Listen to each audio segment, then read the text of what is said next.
मिनश्शैतानिर्रजीम बिस्मिल्लाहिर्रहमानिर्रहीम अस्सलाम वालेकुम स्टूडेंट। आज हम चैप्टर नंबर 3 स्टार्ट करने जा रहे हैं जिसमें हम मैट्रिक्स एंड डिटर्मिनेंट्स के बारे में सीखेंगे।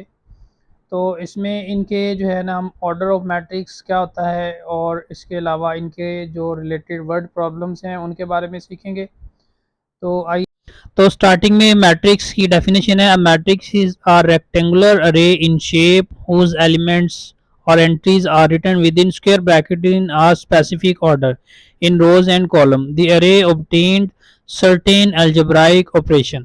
यानी ये स्क्वायर ब्रैकेट के अंदर नंबरों को जो है ना वो रोज और कॉलम्स की फॉर्म में लिख देना जो है वो क्या कहलाता है, मैट्रिक्स कहलाता है। फॉर एग्जांपल जैसे ये ए लिखा हुआ ये एक मैट्रिक्स है। अब इसमें जो हॉरिजॉन्टल लाइन है इस तरफ एक्स एक्सिस की तरफ जैसे ए और बी ये पहली रो कहलाएगी, सी और डी ये दूसरी रो कहलाएगी, और ऊपर से नीचे की तरफ ये कॉलम्स आ जाएंगे। यानी वर्टिकल लाइनें जो हैं ए और सी ये पहला कॉलम है, बी और डी ये दूसरा कॉलम कहलाएगा। यहाँ पे जैसे पिक्टोरियल डायग्राम भी दिखाई जा रही है, ये कॉलम 1 2 3 4 और रो 1 2 एंड 3। ठीक है जी। तो एंट्रीज जो है ना वो यहाँ पे डेफिनेशन भी दी है रो की और कॉलम की, ये डेफिनेशन भी आपने कर लेनी है, और मैट्रिक्स की डेफिनेशन भी करनी है। एलिमेंट ऑफ और एंट्रीज क्या आती हैं, जो स्क्वायर ब्रैकेट के अंदर नंबर लिखे होते हैं उनको हम क्या क्या कहते हैं, एंट्रीज या एलिमेंट। ठीक है जी। जैसे ये 1 2 3 4 ये एंट्रीज हैं या एलिमेंट है, ये डेफिनेशन भी करेंगे। और इसके अलावा ऑर्डर और साइज ऑफ अ मैट्रिक्स क्या होता है। If a matrix A has m number of रोज, यानी नंबर ऑफ रोज को अगर m से डिनोट किया जाए और कॉलम्स को n से डिनोट किया जाए तो ऑर्डर ऑफ मैट्रिक्स क्या होगी, या साइज या ऑर्डर कहेंगे वो क्या होगा, m by n। For example matrix B के अंदर देखें 3 रोज हैं, यानी हॉरिजॉन्टल लाइंस ऐसे 1 2 एंड 3, और वर्टिकल लाइन ऊपर से नीचे की तरफ कितनी है 1 2 एंड 3। तो ये आएगा 3 बाय 3, यानी पहले नंबर ऑफ रोज लिखेंगे बाद में नंबर ऑफ कॉलम्स लिखा जाएगा। इसी तरह अगर आप इसको देख लें ये 2 बाय 2 है, ठीक है, और कोई मैट्रिक्स देख लें, लेट्स सपोज ये बी है, ठीक है, इसमें रोज कितनी है 1 2 एंड 3 और कॉलम ऊपर से नीचे की तरफ एक है, तो ये 3 बाय 1 इसका ऑर्डर होगा। तो पहले क्वेश्चन में है जी find the number of rows and columns. तो यहाँ पे देखें 2 रोज हैं और इस तरफ जो लाइन ऊपर से नीचे हैं वो भी 2 हैं, तो यहाँ पे हम लिखेंगे रोज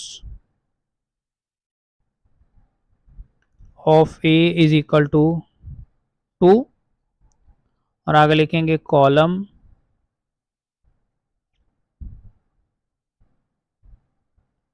columns of A is equal to 2। Point number B में आ जाएंगे। यहाँ पे रोज इस तरफ जो हॉरिजॉन्टल लाइन है वो कितनी है 3 और ऊपर से नीचे 1 है, तो यहाँ पे लिखेंगे rows of B is equal to 3, columns of B is equal to 1। B का कॉलम क्या है 1 ही है क्योंकि ये हमारे पास सिंगल कॉलम। आगे पॉइंट सी में देखें जी rows of C is equal to, इस तरफ कितनी लाइनें, एक ही सिंगल लाइन ही है तो नंबर ऑफ रोज 1 आ गई। कॉलम्स ऑफ सी ऊपर से नीचे की तरफ कितनी लाइनें 1 2 3 ये आ गया 3। आगे नंबर डी पे आ जाए जी। हम यहाँ पे रोज लेफ्ट से राइट की तरफ जो हॉरिजॉन्टल लाइन है वो 3 है, ऊपर से नीचे भी कितनी है 3, तो यहाँ पे हम लिख देंगे rows of D is equal to 3, columns of D is equal to 3. Similarly, rows of E, columns of E, तो इसमें रोज कितनी है 2 और ऊपर से नीचे की तरफ लाइनें जो कॉलम है वो कितने हैं 3। क्वेश्चन नंबर 2 में फाइंड ऑर्डर ऑफ मैट्रिक्स। तो यहाँ पे आपने पहले लिखना है रोज, यानी रोज से मुराद यहाँ पे m है और कॉलम से मुराद यहाँ पे n है, यानी आपने लिखना है m यहाँ पे कितना है, जो रोज हैं वो 2 और n कितना है जो कॉलम्स हैं वो 1 है। So order of a is equal to 2 cross 1 और 2 बाय 1, यानी इसको 2 तरीकों से लिख सकते हैं, 2 क्रॉस 1 भी लिख सकते हैं या 2 बाय 1 भी लिखा जा सकता है। तो इसी तरह बी में देखें, एम की तादाद जो है वो 1 है, यानी रोज 1 है और कॉलम्स यहाँ पे 2 है। So order of B is equal to 1/2। C में एम है 2 और एन भी है 2। So order of C is equal to 2/2। D में, या आप ऐसे भी इसको लिख सकते हैं रोज, रोज यानी एम आपके पास 2 है और कॉलम्स यानी एन जो है वो 3 है। So order of D is equal to 2/3। आगे ई में आ जाएंगे। ई में यहाँ पे एम यानी रोज 3 हो गई और एन यानी कॉलम्स हो गए 2।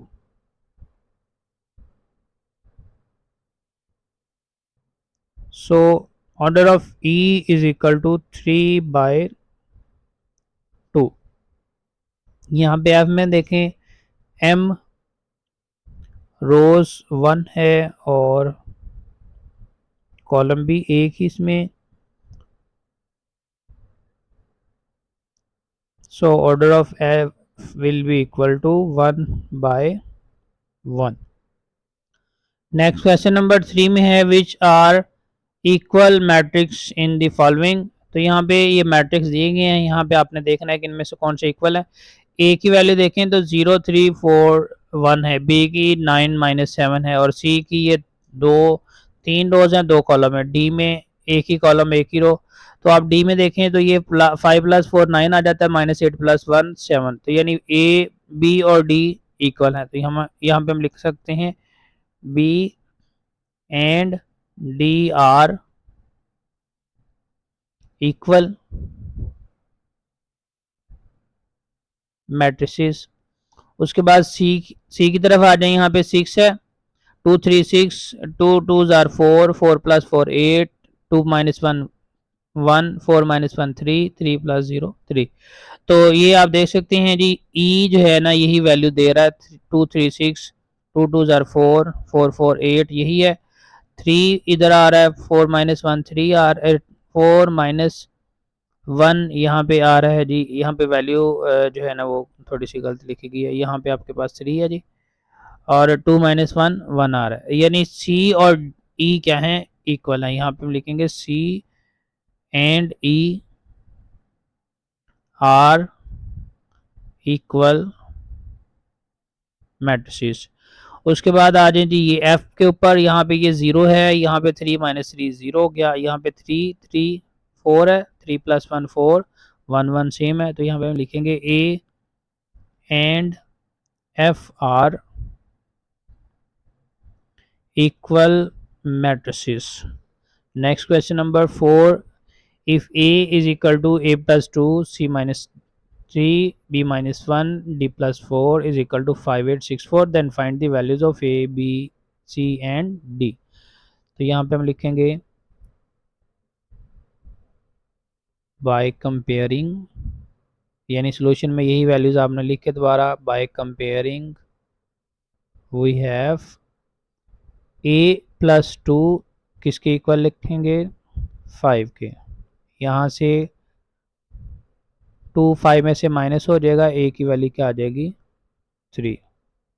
उसके बाद c -1 को किसके इक्वल लिखेंगे 8 के। तो -1 इधर जाके 8 के साथ प्लस हो जाएगा, तो c की वैल्यू क्या आ गई 9। नेक्स्ट जी b -1 को इक्वल लिखेंगे 6 के। तो -1 इधर आके 6 के साथ प्लस हो जाएगा, तो b की वैल्यू आ गई 7। उसके बाद d + 4 है, ये इक्वल आ जाएगा 4 के। तो ये 4 इधर आके 4 में से माइनस हो जाएगा, d की वैल्यू आ गई 0। ठीक है जी। तो ये हमारे पास ए बी सी डी की वैल्यूज आ गई।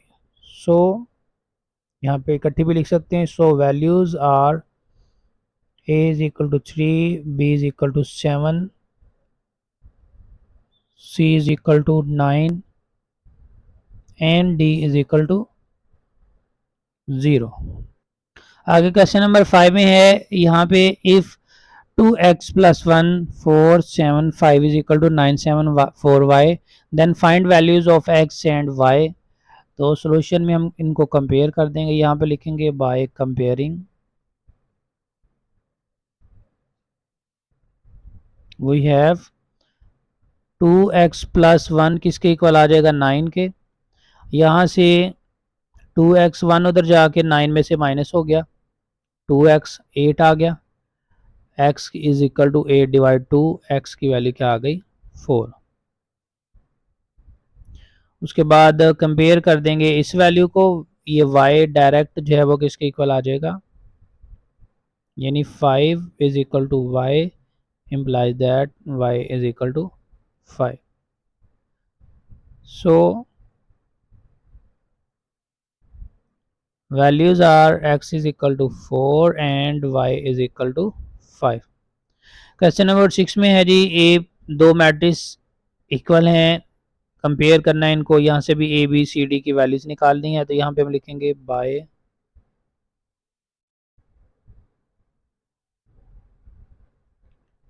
कंपेयरिंग, ठीक है जी, कंपेयर कर दें। यहाँ पे a प्लस बी आपके पास आ जाएगा 10 के इक्वल। अब इसकी वैल्यू हमें a का भी नहीं पता चल रहा और b का भी नहीं पता चल रहा, इसको इक्वेशन नंबर 1 का नाम दे देंगे। आगे 3b प्लस 2 को किसके इक्वल लिखेंगे 11 के, 3b plus 2 is equal to 11। यहाँ से 3 की वैल्यू फाइंड आउट कर लेंगे, 3b is equal to 11 minus 2, 3b is equal to 9, b is equal to 9 divide 3, b is equal to 3। तो b की जो वैल्यू आई है पुट इन 1 में पुट करें तो यहाँ से a की वैल्यू निकल आएगी। तो a plus 3 is equal to 10, तो a की वैल्यू आ गई 10 minus 3, a is equal to 7। ठीक है जी, ये a की वैल्यू मिल गई, ये हमें b की वैल्यू मिल गई। दूसरी जानिब देखें 2d यानी दूसरे कॉलम में 2d माइनस 1 किसके इक्वल आ रहा है 5 के, यहाँ पे लिखेंगे 2d minus 1 is equal to 5, 2d is equal to 1 plus 5, 2d is equal to 6, d is equal to 6 divide 2, d is equal to 3। और उसके बाद 4 किसके इक्वल लिख देंगे c के, यानी c is equal to 4। So values are a is equal to 7, b is equal to 3, c is equal to 4 and d is equal to 3। आगे question number 7 में है if p plus Q 5 11 p minus 2 q is equal to 6 5 11 0 then find the values of p and q। तो यहाँ पे हम लिखेंगे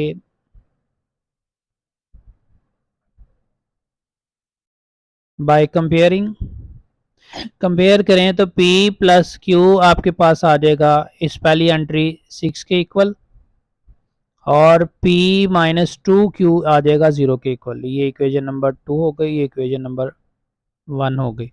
तो यहाँ से दोनों को सिंप्लीफाई करें तो अगर हम यहाँ पे देखें दोनों को सब्ट्रैक्ट कर दें, यहाँ पे लिखेंगे सब्ट्रैक्ट 1 एंड 2 वी हैव, यानी जिस मर्जी इक्वेशन को आप ऊपर रख लें, 1 को चाहे ऊपर रख लें चाहे 2 को ऊपर रख लें। तो हम 1 वाली को ऊपर रख लेते हैं जी, p plus Q is equal to 6, नीचे p minus 2 Q is equal to 0, minus करेंगे तो साइन चेंज हो जाएंगे। तो ये p कैंसिल आउट हो गया, तो ये 2q और q आ गया 3q और इधर आ गया 6, implies that q will be equal to 6 divide 3, q की वैल्यू आ गई 2। तो इसको पुट कर देंगे पुट इन 1, q की वैल्यू जो है ना हम इक्वेशन नंबर 1 के अंदर पुट करेंगे तो p प्लस q 2 है is equal to 6, implies that p is equal to 6 minus 2, यानी p की वैल्यू आ गई 4। So values of p and Q are P is equal to 4, Q is equal to